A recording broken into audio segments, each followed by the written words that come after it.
paz do Senhor, meus irmãos, como vocês estão? Espero que esteja tudo bem.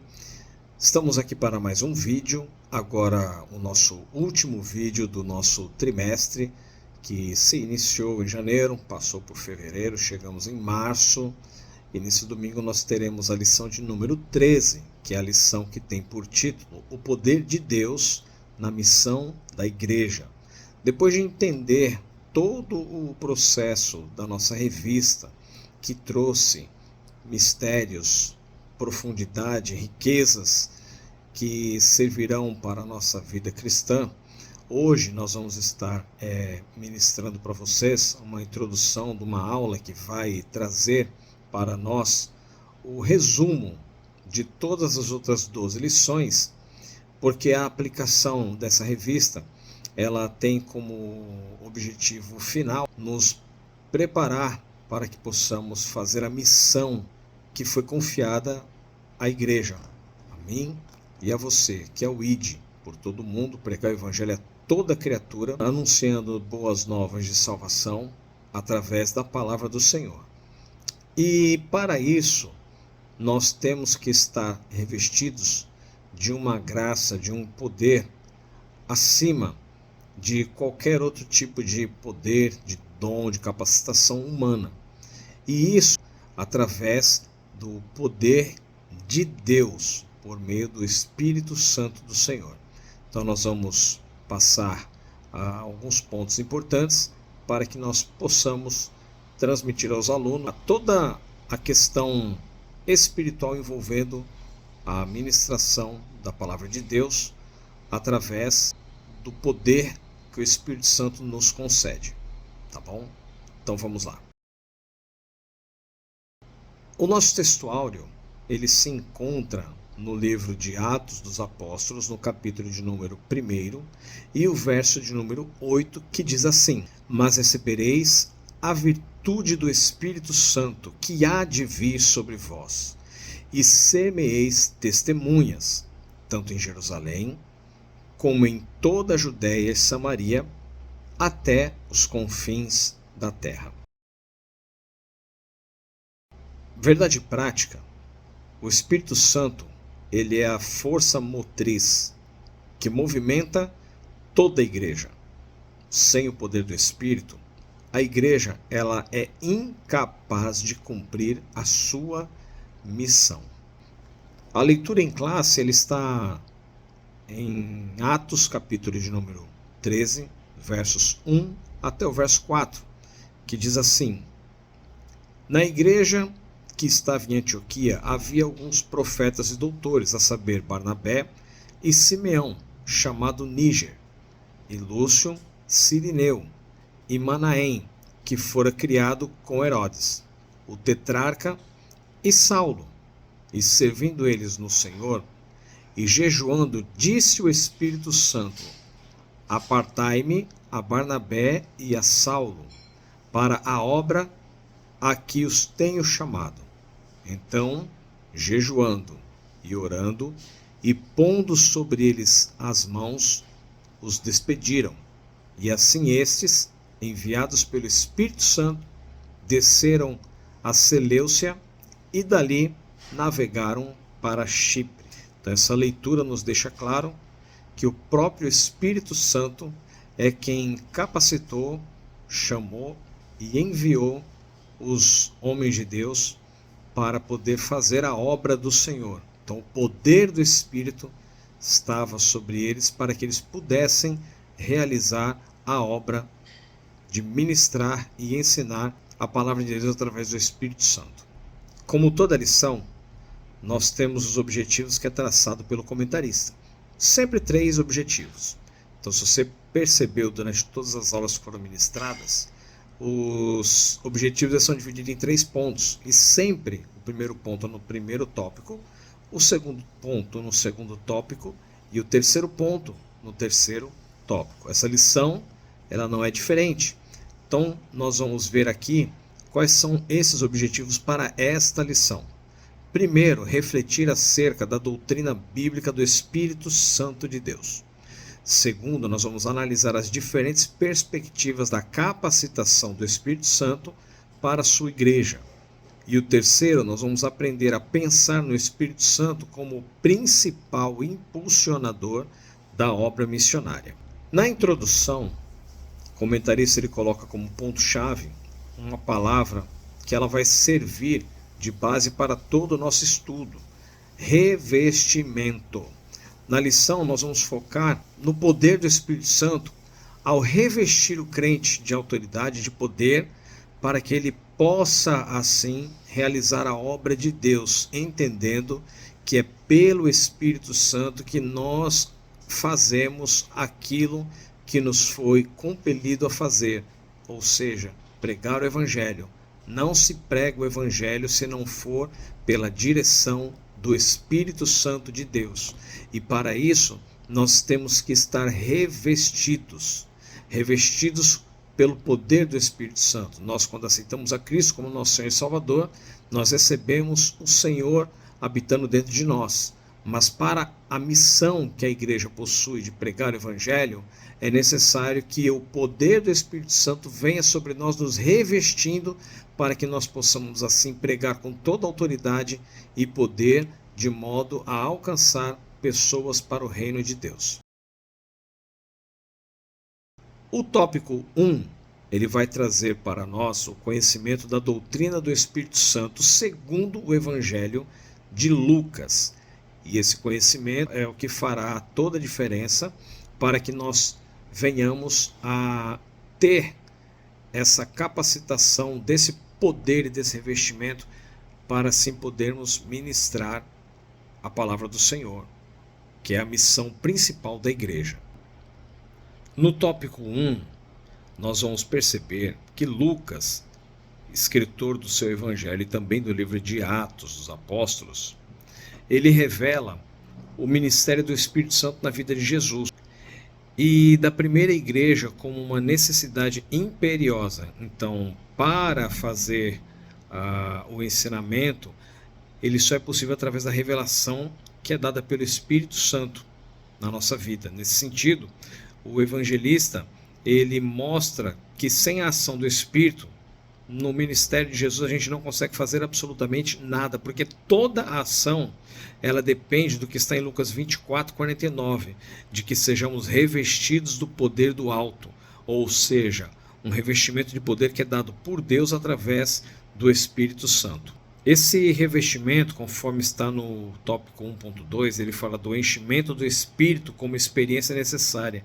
Então, ao lermos a palavra, ao buscarmos no Senhor todo o conhecimento, o Espírito Santo, que é o agente responsável por mover a igreja, mover a palavra, fazer com que o poder de Deus aconteça em nossas vidas, ele vai nos enchendo da sua graça, da sua ministração, e à medida em que nós vamos absorvendo a palavra de Deus, nós vamos sendo cheios dessa palavra, e o Espírito Santo, ele nos enche e nos capacita para que possamos fazer a obra missionária, que é buscar almas para o Senhor, ir atrás das pessoas que necessitam da salvação. Da mesma forma, a igreja ela deve iniciar os trabalhos missionários assim que ela tiver o revestimento do Espírito Santo de Deus. O tópico 1.3 ele diz que esse enchimento ele tem que ser uma experiência concreta, tem que ser algo que você vivenciou, não algo que você leu na Bíblia e não teve essa experiência prática e essa experiência real na sua vida. Então você tem, aluno, você como professor também, você tem que buscar o Espírito Santo que encha você desse conhecimento e dessa graça, para que você possa falar com toda autoridade e poder. Nós temos um ponto de polêmica, mas é uma polêmica saudável, que é o item 4 do tópico 1, que traz a doutrina pentecostal clássica, em que ela diz que o sinal evidente do batismo com o Espírito Santo é o falar em línguas estranhas. Porém, nós temos que observar que o falar em línguas estranhas é apenas um dos 9 dons que o Espírito Santo nos concede de acordo com o seu propósito. Tem pessoas que têm o dom de visão, outros têm o dom da palavra, tem outros que têm o dom do discernimento de espírito e todos os outros dons que constam na palavra do Senhor. O falar em línguas, ele é o sinal evidente, porque você escuta o que a pessoa está falando. Você não consegue observar a mensagem de revelação quando ela nasce no coração daquele que tem o dom. Você percebe quando ele explana a palavra de Deus. O dom de visão só quando é revelado, mas o dom de línguas, ele é um sinal evidente, porque quando a pessoa começa a falar em língua estranha, você percebe que ali a pessoa teve um revestimento por meio de um dos dons. Porém, volto a dizer, não é o único, ele é apenas um sinal evidente. Há pessoas que têm o batismo com o Espírito Santo e recebem o dom da interpretação de línguas, outros recebem um dom de visão. Então, o Espírito Santo ele distribui a cada um conforme a sua vontade. Chegamos no tópico de número 2, em que tem por título o Espírito Santo capacitando suas testemunhas, ou seja, o Espírito Santo capacitando aqueles que têm a incumbência de relatar a Cristo, de testemunhar do que o Senhor fez nas suas vidas. E aí nós temos a questão de Paulo, quando ele combate com um mágico, e isso está relatado lá em Atos capítulo de número 13, verso 9, nós podemos ver Paulo resistindo ao mágico Elimas através da ação que o Espírito Santo manifestou e ministrou na vida de Paulo, tornando uma testemunha viva daquela ação que o Espírito Santo ele opera na vida das pessoas que o buscam. Mais para frente o comentarista menciona também que não eram só as pessoas que faziam parte de um colégio apostólico, que buscavam com mais ênfase a palavra de Deus, os conhecimentos do Espírito Santo, que eram cheios, mas como a missão da igreja é uma missão missionária, o Espírito Santo começou a encher pessoas comuns para que elas pudessem falar, testemunhar de forma viva, de forma convincente, aquele poder que elas recebiam do Espírito Santo. Então não se limite a você ter que fazer um curso de teologia, você ter que fazer determinada ação para você poder ser cheio. Basta que você abra o seu coração para que o Espírito Santo ele encha você e isso torne você uma testemunha da ação do Espírito Santo para a salvação de vidas. No tópico 2.2 e 2.3 nós vamos ver pessoas simples que foram capacitadas pelo Espírito Santo. Não precisa ter um cargo na igreja para você ser capacitado a testemunhar de Cristo. Também nós temos a questão da capacitação da igreja. A igreja sendo capacitada num contexto literário e doutrinário do Evangelho de Lucas para poder testemunhar. Nós podemos lembrar também que lá no livro de Joel, capítulo 2, versos 28, 29, nós vemos que tem uma promessa de derramamento do Espírito Santo, e há de ser que naqueles dias derramarei do meu Espírito sobre toda a carne, vossos filhos, vossas filhas profetizarão, e vários outros sinais que eram ministrados através da profecia de Joel, e que hoje nós já vemos ela se cumprindo. Você faz parte desse cumprimento dessa profecia, basta que você busque incessantemente por tudo aquilo que o Espírito Santo quer fazer através da sua vida. Se disponha. Chegando no ponto 3, nós vemos aqui com o título de que o Espírito Santo como fonte geradora de missões. Missões, ela nasce no coração de Deus. Missões não é uma obra feita por homens, porque se fosse feita por homens, ela estaria fadada ao fracasso. Mas desde o nascimento de Cristo, desde o Antigo Testamento, nós vemos a obra de missões através de profecias que se cumpriram em Cristo e que são cumpridas promessas, são cumpridos sinais, mensagens que levam à salvação e que vão fazer com que cheguemos ao arrebatamento da igreja. Então tudo isso nasce através da obra e da ação do Espírito Santo. Quem envia missionários no tópico 3.1 é o próprio Espírito Santo, porque ele escolhe os seus representantes, aqueles que terão o revestimento de poder para fazer a obra do Senhor. E isso foram iniciados nos primeiros missionários lá em Antioquia. O que chama a atenção nessa narrativa é a participação ativa do Espírito Santo no envio dos missionários. nesse texto, Lucas menciona que havia alguns profetas na igreja que estavam em Antioquia.